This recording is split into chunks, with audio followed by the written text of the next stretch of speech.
go. We're going to be talking about Harry Potter.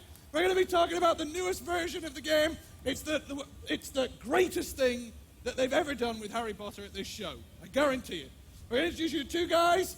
Darren Potter, no relation, and John, very important, Rissik. Everything is new and different with our Harry Potter game this year because the fiction's changed. If anyone's familiar with either the books or the movies, you know that we're approaching the end of the story. The action is getting more intense than ever. The story's getting darker than ever.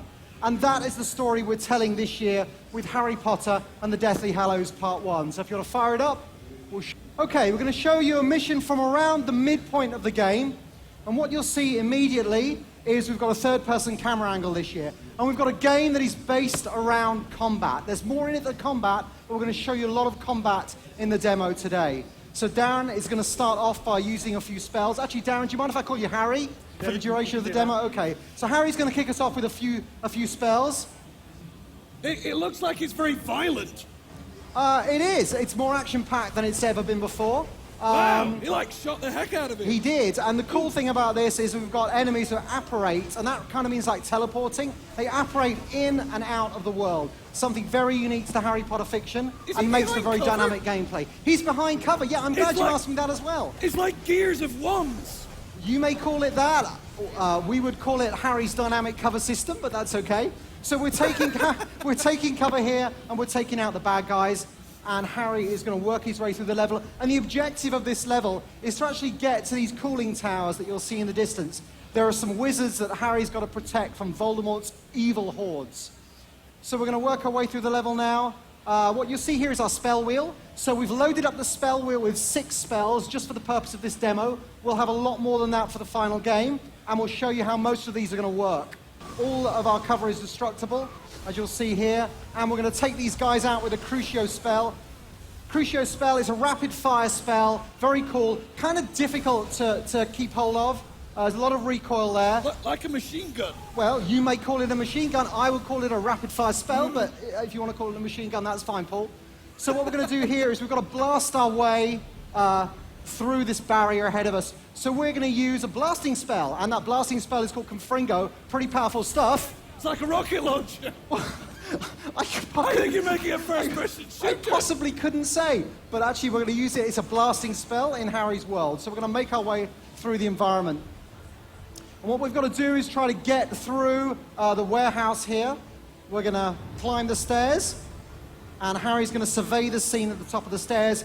And as you'll see, there's 4 Death Eaters who have just apparated into the scene. He can't take on 4 people. He hasn't got any help. Well, let me see what he's going to do. He doesn't have any help, but what he does have is his Confundo spell. You can use any spell at any time. We're going to use Confundo. And what you'll see is it zooms in a little bit like a sniper weapon. But what it does, it's better than a sniper weapon. It actually uses the enemies to fight each other. So by targeting one enemy, we set them all off against each other. And then Harry can wade in there with all the spells he loves using. So there's a fight going on down below. Harry can watch that fight play out, or he can wade in and add some help. So we're taking these guys out, and as you may see, there was a snatcher there that was using our cover system. So Harry, like the bad guys, has got a cover system. It's called Protego, and it's a spell that he can call up at any time. Pretty good. Okay, there it is, and you can see it's pretty cool. It can be used at any time. You can't fire when it's on, and you can't move around, but you can use it at any time. Okay, we're using our 4-point spell to find the next way to go, and we've got a barrier in our way. So what do? We're going to use a spell that Harry's used for the duration of the books. In the very first story, he learned a spell called Wingardium Leviosa, and it was actually just to lift a feather. Now, a lot has happened in the past 7 years. It's not about lifting feathers anymore. It's about using barricades and barriers as portable weapons. A little bit like a gravity machine there.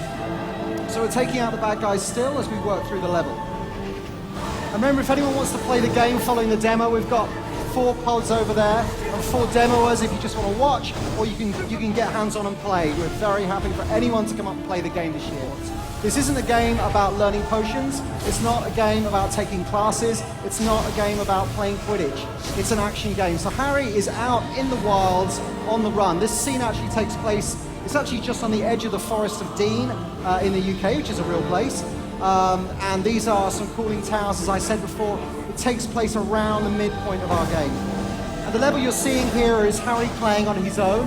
You play as Harry throughout the duration of the game, but there are a certain number of levels where you have Ron and Hermione, Harry's trusted allies, playing alongside you. Okay, so we're pretty much there, pretty much near the end.